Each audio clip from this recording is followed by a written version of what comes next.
दोस्तों अभी अभी देश में एक बड़ा छात्र आंदोलन खत्म हुआ।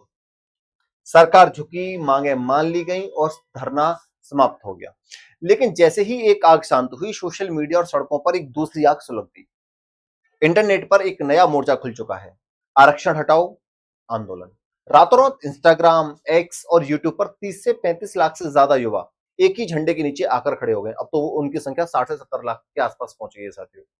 एक तरफ लाखों सवर्ण और जनरल कैटेगरी के युवा सड़कों पर हुकार भर रहे हैं कि अब बहुत हुआ, मेरिट की बलि चढ़ाना बंद करो, आरक्षण देश को दीमक की तरह चाट रहा है। अभी मैं आपको ये इंस्टाग्राम दिखा भी सकता हूं साथियों। ये इंस्टाग्राम पेज है, आप इसको देखिए। ये वाला इंस्टाग्राम पेज है, रिजर्वेशन हटाओ मूवमेंट।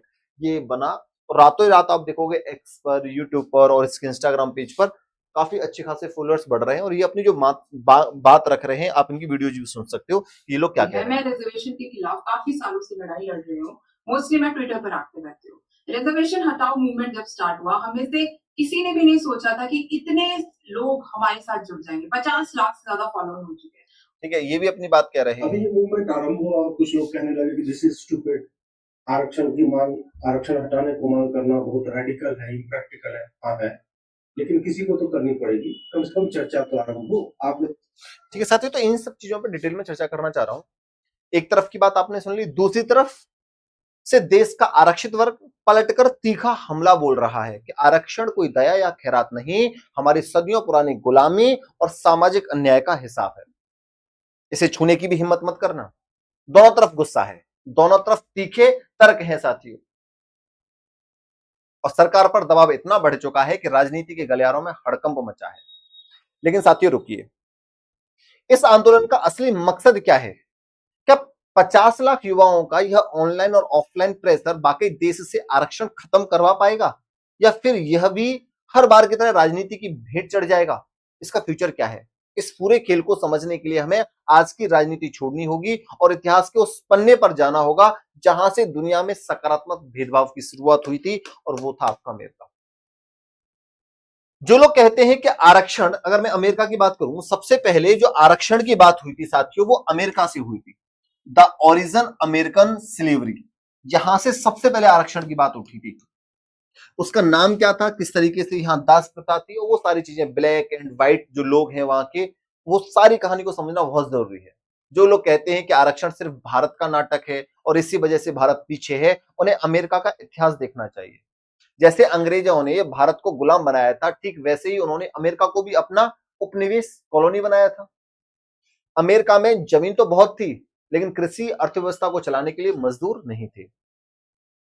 तब यूरोपीय शक्तियों ने अफ्रीका से लाखों अफ्रीकी मूल के लोगों को जंजीर में जकड़कर, जहाजों में ठूस ठूस कर अमेरिका लाया गया, गुलाम बनाकर।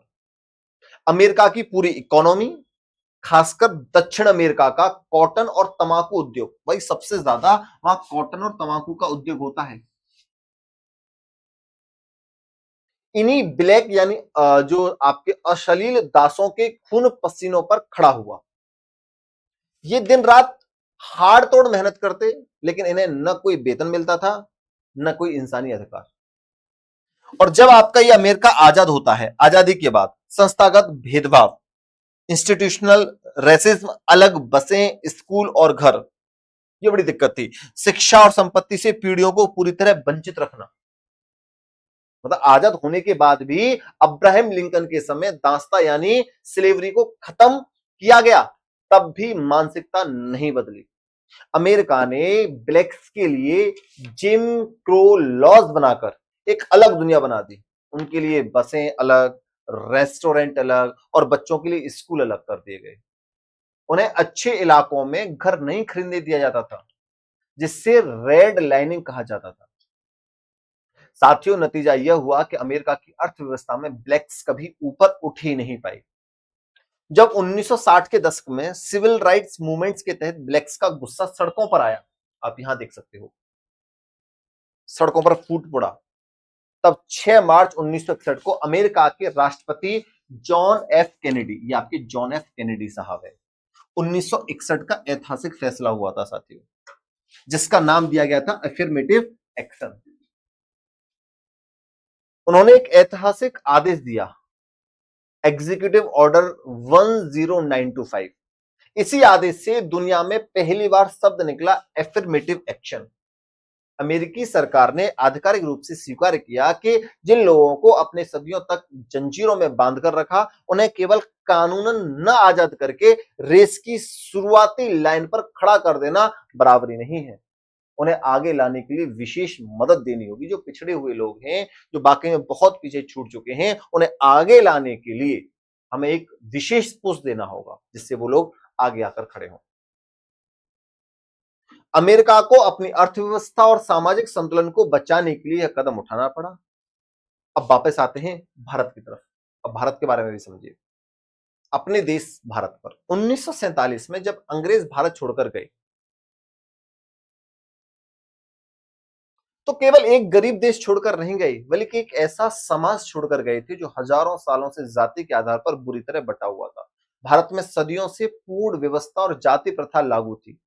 यहां एक्सीडेंट ऑफ बर्थ यानी जन्म का नियम चलता था।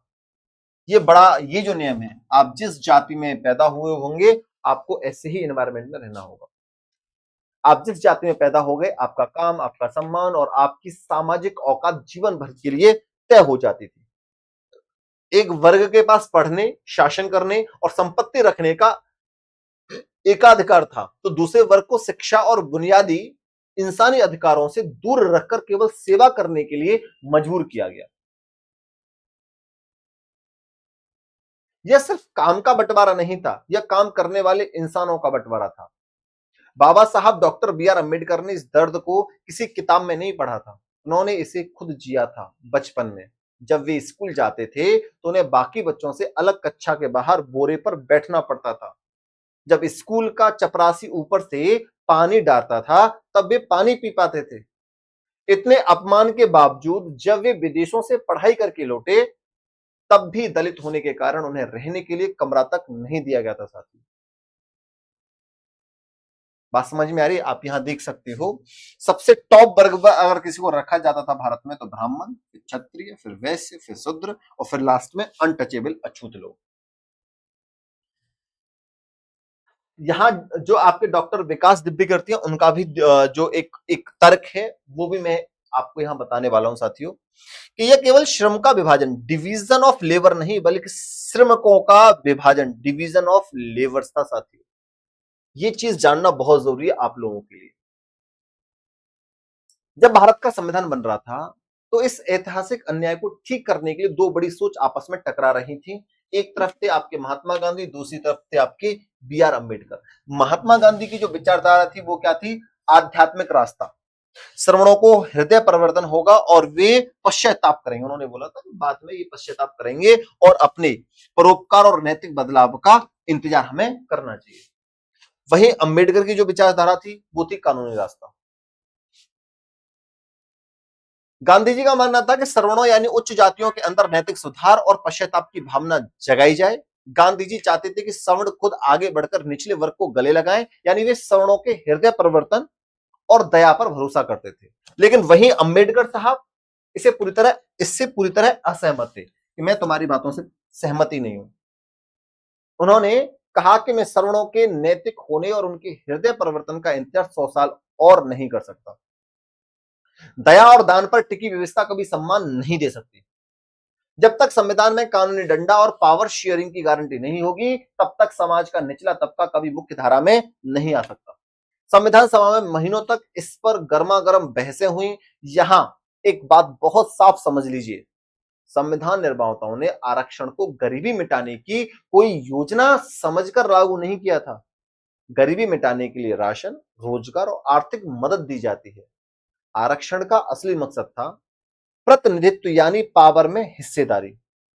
अगर देश की पुलिस, न्यायपालिका, आईएएस, आईपीएस और संसद में केवल एक ही वर्ग का कब्जा रहेगा, तो बाकी 85% आबादी इस देश के तंत्र को अपना कैसे मानेगी? सबसे बड़ा क्वेश्चन ये था साथियों।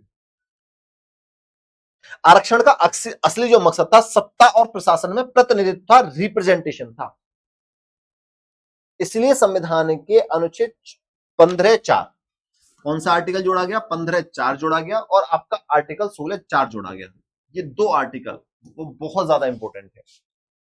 जो राज्य को यह शक्ति देते हैं कि वह सामाजिक और शैक्षणिक रूप से पिछड़े वर्गों के लिए विशेष प्रावधान और नौकरियों में आरक्षण दे सकें।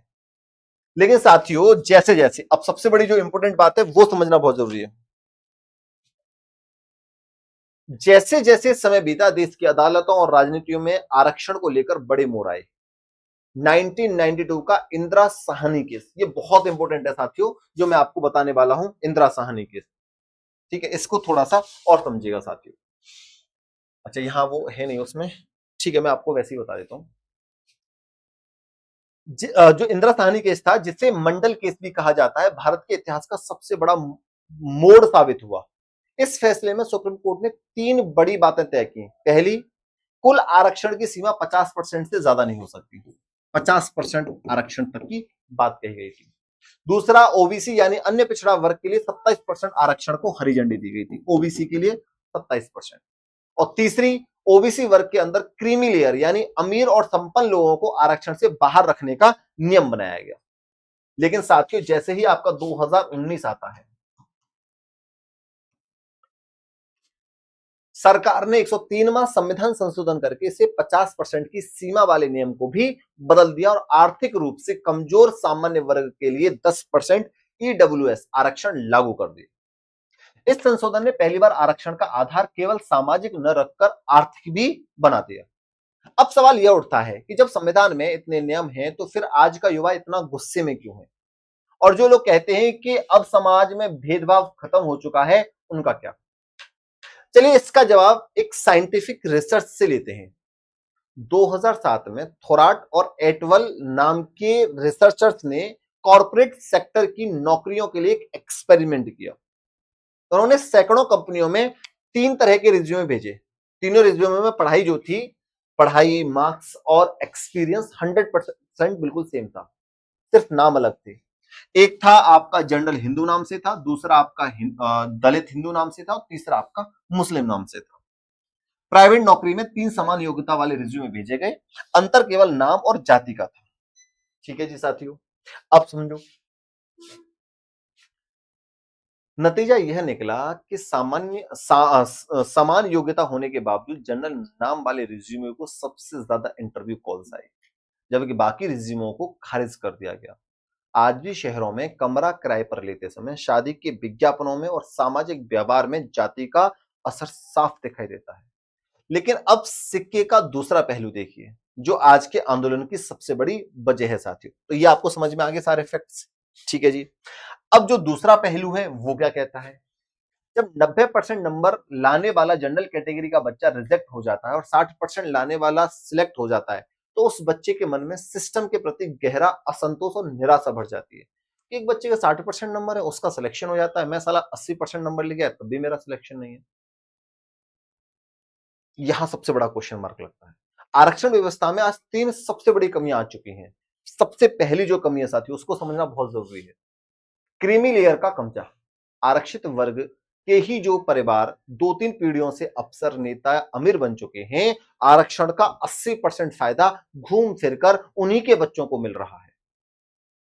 गांव में बैठा असली जरूरतमंद गरीब, दलित या पिछड़ा आज ही सुविधाओं के लिए तरस रहा है, लेकिन वो छोड़ने का नाम ही नहीं ले रहे, वो तो ठप्पा समझ के बैठे हुए हैं। दूसरी कमी, वोट बैंक की गंदी राजनीति। भारत में कुल नौकरियों में से सरकारी नौकरी मुश्किल से 2 से 3% बची है।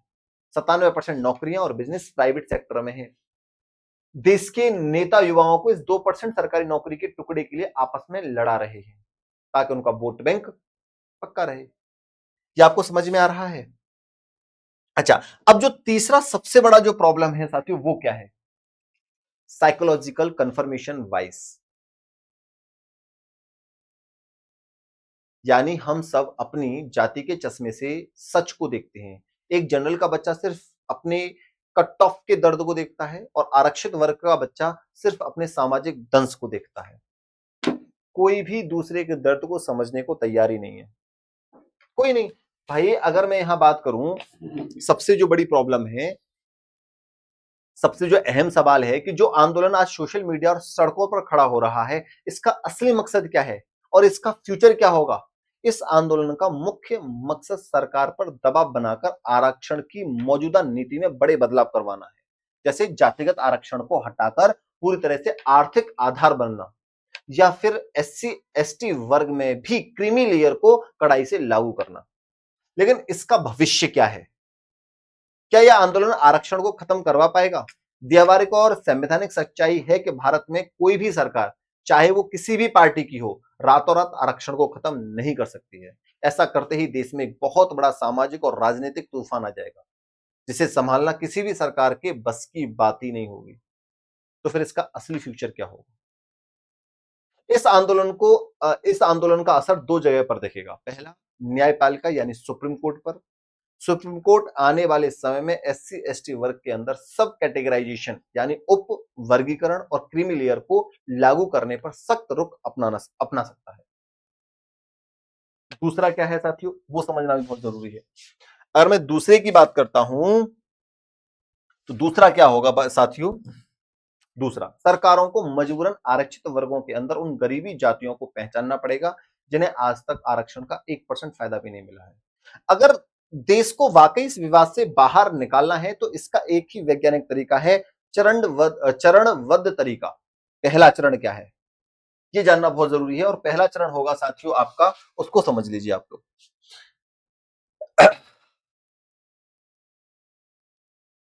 प्रमोशन में आरक्षण को पूरी तरह खत्म किया जाए।